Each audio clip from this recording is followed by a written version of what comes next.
Hi, it's Sheri Kreiner, and I'm back this evening to discuss Chapter 2 of the book, The Millions Within by David Neagle. Remember back in the first video when I did kind of like a broad overview of the entire book, and then the second video was Chapter 1, and that was titled Introduction.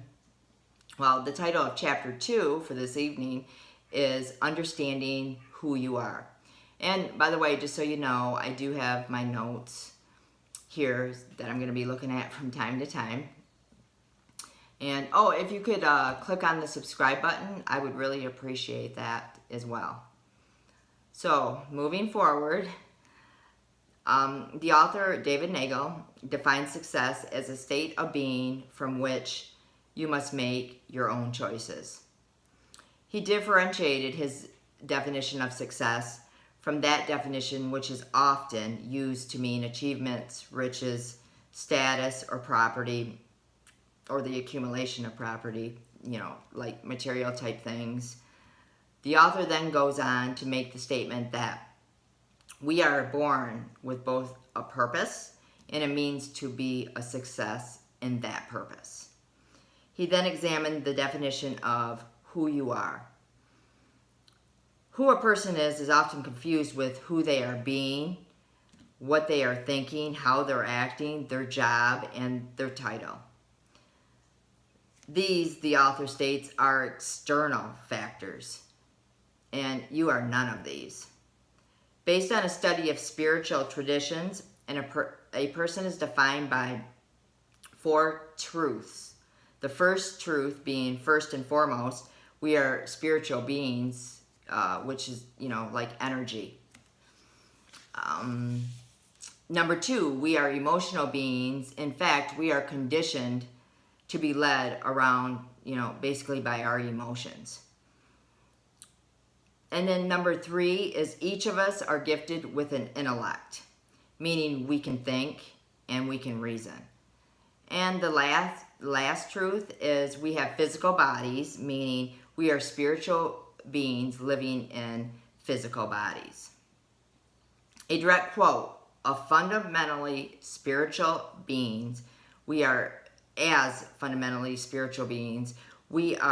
intimately connected to all the knowledge in the universe. And since spiritual energy has no limit, we are working with that energy, and again, we are working with infinite potential. Then the first rule of the universe was introduced, and that rule is more life. His contention is that we're born to be and to create more.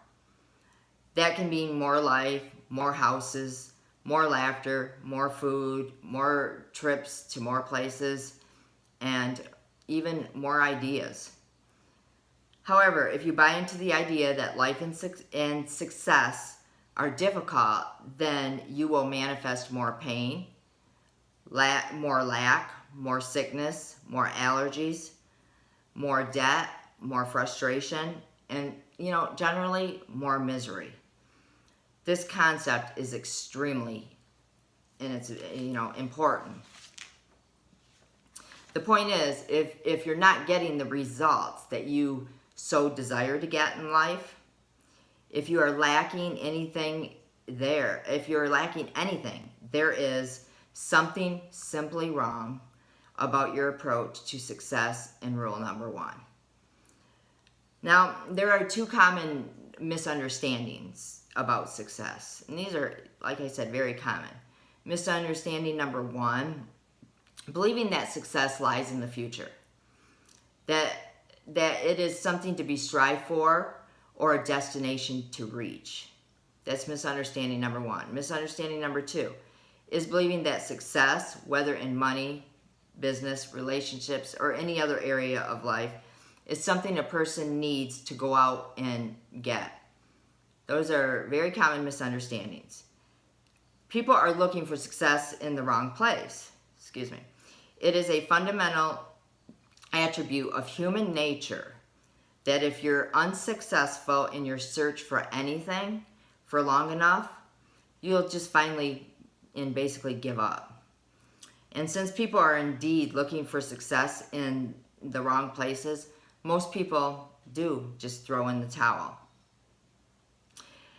And they become content, with as they are, no greater results or anything like that. And the state in which they remain usually isn't one of bliss, of wealth, or of happiness. The author concludes that success is within each person. Success is present here and now, not in the future, near or far. Success is your divine birthright. The author contends that because of universal number one, which is, again, more life, human potential is infinite. Let me repeat that. Because of the universal number one, which is more life, human potential is infinite. However, generally because of ignorance of the rule, most of us never access that potential energy and put it to practical, or do we put it to practical use in our lives? However, when one does tap into that energy, what can be created is absolutely astounding. Case in point, one of the great musicians, such as Bach or perhaps Beethoven, would have a fully formed symphony flow from his mind to paper in just one setting. And more recently, there was an author, he sat down and wrote a book directly from mind to paper in just 2 weeks. The book was approximately 250 pages in length and was a total success. The name of the book was Bridges Over Madison County. Excuse me a second. I don't want to lose my place. The author goes to maintain that success is a constant expression of and progression toward your divine purpose. He contends that what your heart truly desires is to express to the world your divine purpose. The heart's desire is to bring you exactly what you want and exactly when you want it. This is the optimal path to creating the life of your dreams, to basically creating success. The author goes on to state that we have both the ability to determine our heart's desires and ability to manifest that same desire into reality. And this can occur without significant difficulty. The Greek philosopher Plato said, life should be lived as play. The author contends that we can create every one of our days as a thing of beauty, spending days with the people that we love the most, doing the things that we love the most, and earning whatever amount of money that we so desire to earn. Life is a great journey once you learn how to live it as an art. He goes on to state that the key to success is understanding. He differentiates the common concept of understanding as learning by memorizing and being able to regurgitate the information without actually having that knowledge affect your life. He correctly points out that to know and not use information is not to know it, or possibly people may just not believe it. And more to the point, you may love the new information, even embrace it, and really want it to be true with all your heart. However, at the deepest levels of your heart and mind, you may still not believe it. So, new useful information is learned. So once new information, useful information is learned, that can change your life. You become positive about it. Yet over time, the old benefits and habits, basically overpower your new resolve. After some time, you are back basically to where you started. Okay, a fundamental truth is what you truly believe subconsciously that guide your choices over time. If you are not in the place where you like to be, it is likely that though you like the new ideas of being a success, you haven't yet absorbed that information and have not yet made it a part of your belief system in sufficient degree to apply to your life and let it change you. This is what it means to have understanding. Another important point, the author maintains that the universe operates in an orderly manner according to universal laws. To receive from the universe whenever your heart desires requires, number one, understanding those laws, and number two, operating within those laws. This means aligning your beliefs, thoughts, or feelings and actions to align with the universal principles. And as your understanding increases, confusion decreases, and you're able to make new choices, and you will recognize new opportunities which will bring you totally and, quite often, amazingly great results. Case in point, many people have the belief, the awareness that they're unlucky. Others have the belief, the awareness that they're very lucky. The results of these belief systems and the self-awareness that these individuals have a direct impact on their daily life. This was pointed out by an experiment. In a restaurant setting with actors as patrons of the restaurant, the equivalent of a $100 bill was placed conspicuously on the floor. And then one after another, people involved in the experiment came into the restaurant for dinner.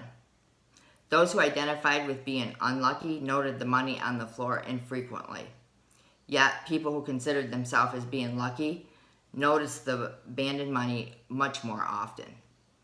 This experiment exemplifies the effect of your belief system, of your eternal awareness on your daily life, either, for good or bad.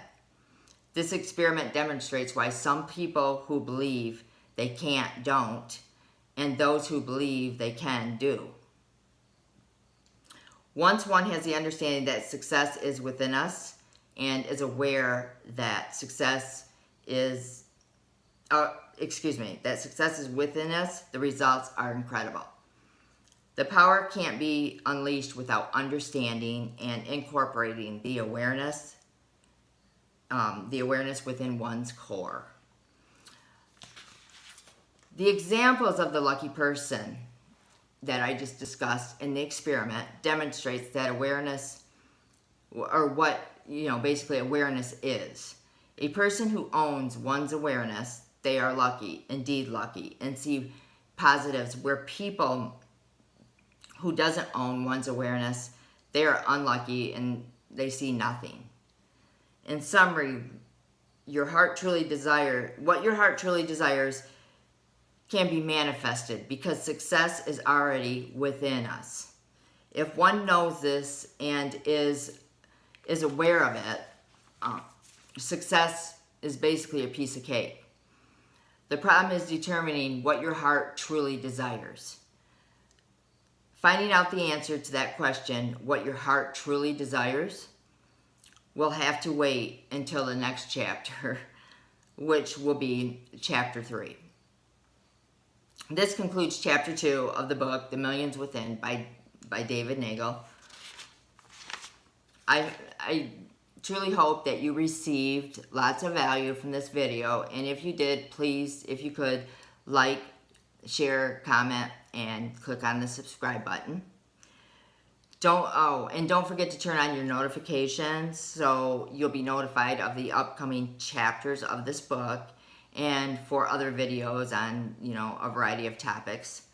If you have any questions, please contact me via email, which I have put underneath. And you can also connect with me on Facebook Messenger.